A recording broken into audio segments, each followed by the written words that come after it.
Salut tout le monde, c'est Jessie Japon. J'espère que vous avez tous passé de très bonnes fêtes de fin d'année. Pour cette vidéo, je vous emmène avec moi à Okinawa, en plein mois de décembre.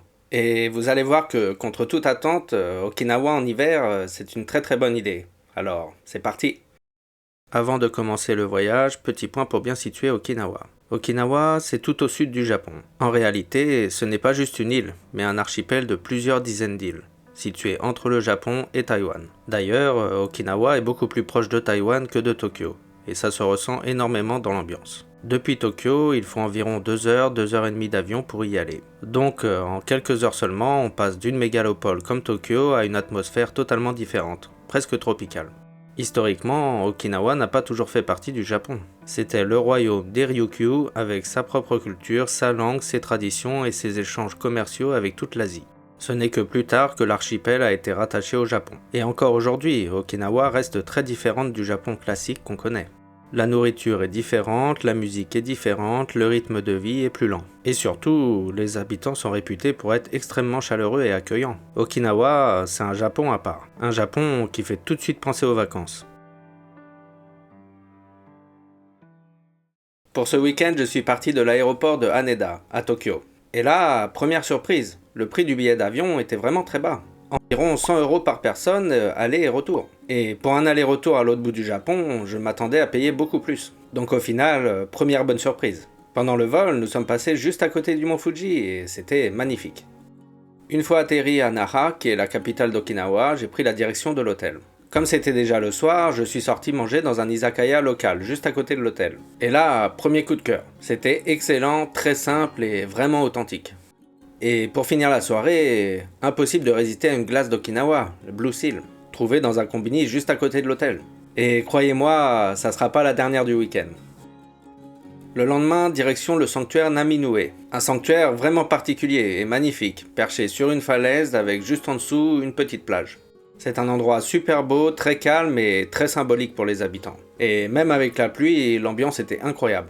Ensuite, petite promenade sur la plage située en dessous de ce sanctuaire, puis visite d'un musée pour en apprendre un peu plus sur l'histoire et la culture d'Okinawa.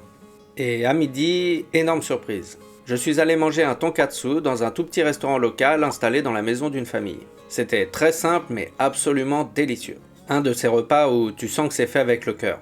L'après-midi, j'ai visité un magnifique jardin japonais. Avec des cascades, des poissons et une ambiance super apaisante.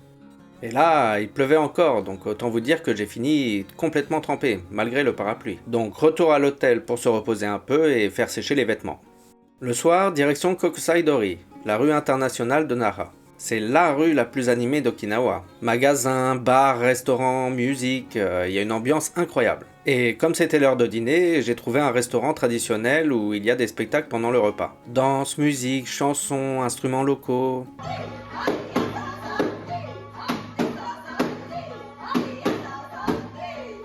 tous traditionnels d'Okinawa.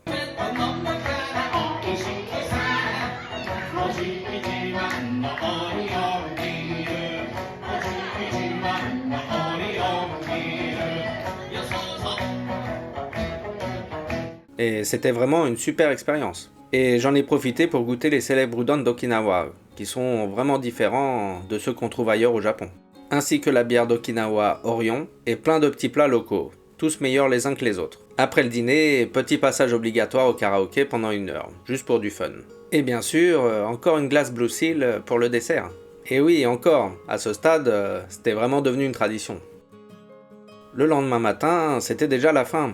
Réveil très tôt, direction l'aéroport de Nara pour rentrer à Tokyo. Week-end court mais mémorable. Alors oui, j'aurais aimé visiter les petites plages paradisiaques, aller sur les îles aux alentours, mais bon, au final, c'était une bonne introduction.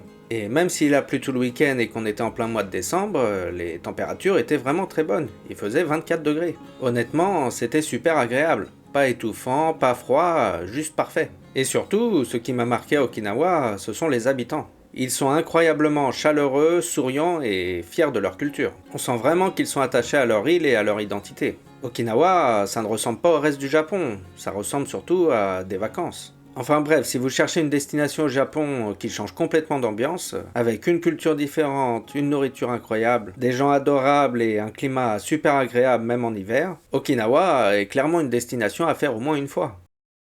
Voilà, c'est fini pour cette vidéo. Dites-moi en commentaire si vous êtes déjà allé à Okinawa ou si ça vous donne envie d'y aller. Et si la vidéo vous a plu, pensez à liker et à vous abonner. Et moi, je vous dis à samedi prochain pour une nouvelle aventure au Japon. Matane.